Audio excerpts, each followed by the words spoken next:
They say time heals all wounds, but they never tell you how long the healing takes.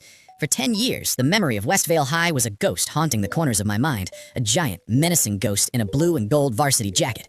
I used to be nobody, a quiet kid in glasses who spent high school dodging Kyle King.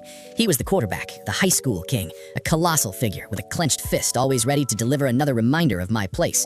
My place was the locker floor. My place was being shoved into the showers, fully clothed. My place was the target of his daily torment.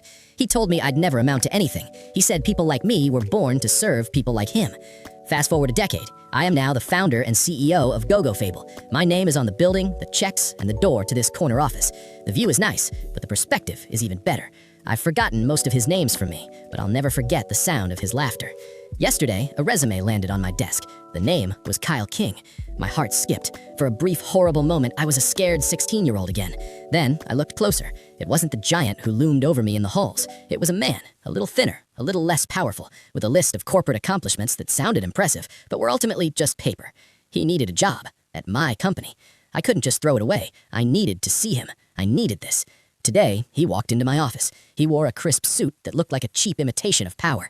He didn't recognize me. All he saw was a suit, a powerful man who could change his life. He began to pitch. He spoke about his leadership skills and teamwork. He sounded practiced, like he'd been doing this a long time. I let him talk for 5 minutes, watching him puff his chest out, trying to appear the king. Then, I leaned forward. I pulled the large frame from behind my desk, a painting I commissioned years ago. It depicts a colossal, monstrous man in a Westvale varsity jacket with a clenched fist looming over a small, huddled boy. "Do you know who that is, Kyle?" I asked. He paused, confused. No, sir. A heirloom?" I chuckled. "Heirloom? No, a memory. They used to call you the high school king, right?" His face went pale. The air seemed to leave his lungs. He finally looked at me. Really looked. The connection was made. The memories flooded his eyes with a terror I had only seen reflected in the mirror. I didn't say a word. I picked up his resume from the center of my desk. The crisp paper was direct evidence of his need, his desperation. I walked around the desk. I held the resume over the shredder, the one that said CEO. "You used to tell me I needed to know my place, Kyle. This is mine." I could see the plea in his eyes, a final attempt to beg for mercy, but the image loomed over him, and my memory of his fist was still too clear. The pleading stopped being about the job and started being about survival.